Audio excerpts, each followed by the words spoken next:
Trigonometry जो है पूरी तरह से एक राइट ट्रायंगल पे लागू होता है।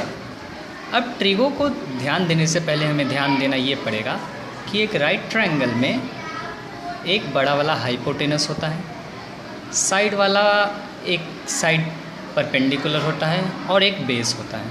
ये एक नॉर्मल राइट ट्रायंगल की बात है। लेकिन अगर हम एक ट्रिगो की बात ले रहे हैं तो ट्रिगो में एंगल्स मैटर करते हैं। मतलब कि अगर एक ट्रायंगल बनाया जा रहा है और अगर ट्रायंगल इस तरीके से बनाया जा रहा है जिसका एंगल हम ये लें, जैसे ये थीटा, तो ये सबसे बड़ा वाला साइड हाइपोटेनस, इसके सामने वाला एंगल के सामने वाला साइड ऑलवेज परपेंडिकुलर और नीचे वाला साइड ऑलवेज बेस। लेकिन अगर एक ट्रायंगल हम इस तरह लेते हैं जिसका एंगल हमने ये लिया, तो ये हाइपोटेनस, इसके सामने वाला परपेंडिकुलर और इसके बगल वाला बेस। इस तरह से ट्रायंगल्स को हम डिज़ाइन करते हैं इनसाइड अ ट्रिगो। अब ध्यान देने की बात यह है कि हम ट्रिगो में रेशियोज़ कौन कौन से लेते हैं। मेन रेशियोज़ होते हैं sine, cosine, tangent, cosecant, secant and cotangent. इन्हीं रेशियोज़ को शॉर्ट में लिखा जाता है sine, cos, tan, cosec, sec और cot. And this is written as sine theta, cos theta, tan theta, cosec theta, sec theta and cot theta. Sine theta जो होता है वो इक्वल होता है P बाई एच के, cos theta B by H के equal, tan theta P by B के बराबर। वहीं कॉसेक थीटा जो होता है वो साइन का उल्टा होता है, मतलब कि H बाई P हो जाएगा। सेक थीटा जो होता है वो कॉस का उल्टा होता है, मतलब कि H बाई B हो जाएगा। और कॉट थीटा जो होता है वो टेन का उल्टा होता है, मतलब कि B बाई P हो जाएगा। ये रेशियोज़ को हमने समझ लिया। अब बात आती है कि इसके बाद कि कैसे हम एंगल के रेशियोज़ को फॉर्मुलेट करेंगे। जैसा कि एक्सरसाइज 5 में दिखाया गया है इन RS अग्रवाल बुक।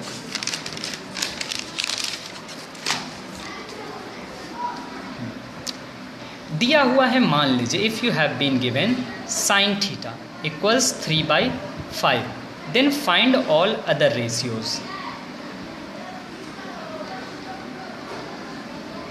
अगर इस तरह से दिया हुआ है तो हम साइन थीटा को क्या मान सकते हैं।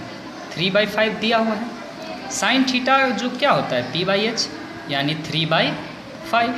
इसे हम 3 के और 5 के मान सकते हैं क्योंकि सेम रेशियोज कट जाएगा के से के। तो हम एक ट्रायंगल डिज़ाइन करते हैं जहाँ पे यहाँ परपेंडिकुलर हमारा 3 के और हाइपोटेनस हमारा 5 के, ABC एक ट्रायंगल हो गया। तो पाइथागोरस थ्योरम की मदद से हम BC का वैल्यू निकाल सकते हैं। BC स्क्वायर बराबर AC square minus AB square, यानी 5K का स्क्वायर माइनस 3K का स्क्वायर, यानी 25K square minus 9K square, यानी 16K स्क्वायर। ये BC स्क्वायर का वैल्यू, यानी BC का value under root 16K square यानी 4K। यह आ गया BC का वैल्यू। अब हमें BC मालूम हो गया 4K। Now we can find all other ratios such as cos theta will be equal to B by H, means B is 4K and H is 5K. That means 4/5. Tan theta equals P by B, means 3K by 4K equals K से K cut गया 3/4। इसी तरह से cosec theta निकल जाएगा H by P, यानी 5K बटा 3K, K से K कट गया यानी 5/3। sec थीटा निकल जाएगा H by B, यानी 5K by 4K, K से K कट गया 5/4। कॉट थीटा निकल जाएगा B by P, यानी 4k/3k, के से के कट गया, बचा 4/3। सारे रेशियोज निकल गए। शुरू के 10-12 क्वेश्चंस इसी तरह बनेंगे, 8-9 क्वेश्चंस। अब इसके बाद वाले क्वेश्चंस को हम ध्यान से देखेंगे। आगे के क्वेश्चंस कुछ इस तरह से रहेंगे, जैसे कि जैसे मैं बुक में निकाल के दिखाता हूँ।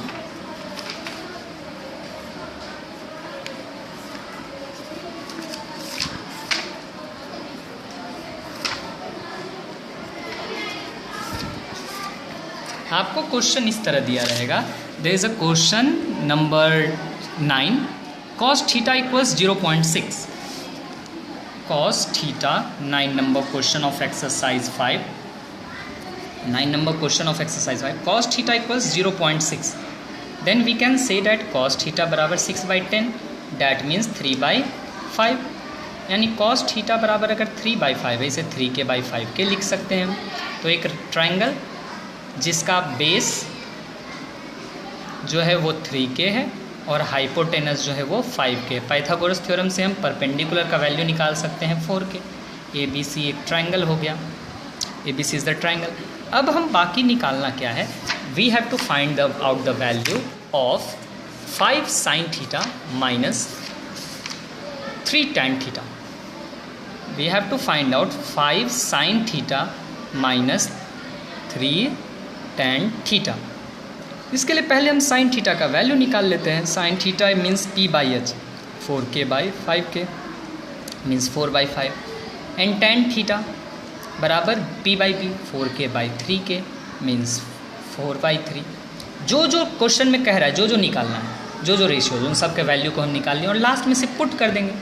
5 into sine theta means 4/5 minus 3 into tan theta means 4/3। 5 से 5 कैंसिल, 3 से 3 कैंसिल, यानी 4 - 4 इक्वल्स 0। यही लाना था, 5 sin theta minus 3 tan theta equals 0 value लेके आना था, बन गया। इसी तरीके से बाकी सारे क्वेश्चंस इसमें बनेंगे।